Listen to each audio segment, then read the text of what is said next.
IPL విందు ముగిసింది. దేశమంతటా రాష్ట్ర స్థాయి క్రికెట్ లీగ్లు ఊపందుకున్నాయి.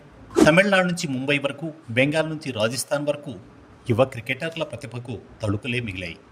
కానీ హైదరాబాద్ క్రికెట్కు మాత్రం చీకటి దారిలో నడక తప్పలేదు. వాస్తవంగా జస్టిస్ నవీన్ రావు మార్గనిర్దేశంలో లీగ్ మ్యాచ్లు జరుగుతున్న ఆటగాళ్లు మాత్రం ఈ పోటీల్లో ఎందుకు ఆడుతున్నామో తెలియని స్థితిలో ఉన్నారు. కారణం ఇప్పటి వరకు సెలెక్టర్లను నియమించకపోవడమే. అవినీతి ఆరోపణలతో అధ్యక్షుడు జగన్మోహన్ రావు, కోశాధికారి శ్రీనివాసులు జ్యుడిషియల్ రిమాండ్లోనే ఉన్నారు. కార్యదర్శి దేవరాజ్ అయితే కనిపించడం లేదు. ఈ స్థితిలో ఉపాధ్యక్షుడు దల్జిత్ సింగ్ తాత్కాలిక అధ్యక్షుడిగా నియమితులైన ఎపెక్స్ కౌన్సిల్ సిఏసిని నియమించే విషయంలో ఏ నిర్ణయం తీసుకోలేదు. జస్టిస్ లోథా సిఫార్సుల ప్రకారం కోచ్లు, సెలెక్టర్లను కేవలం సిఏసి ద్వారానే నియమించాలి.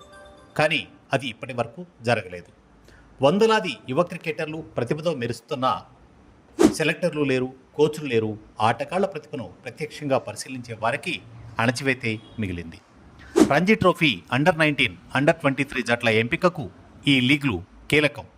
కానీ ప్రశ్న ఏంటంటే, ఈ ఎంపిక ఎవరు చేస్తారు?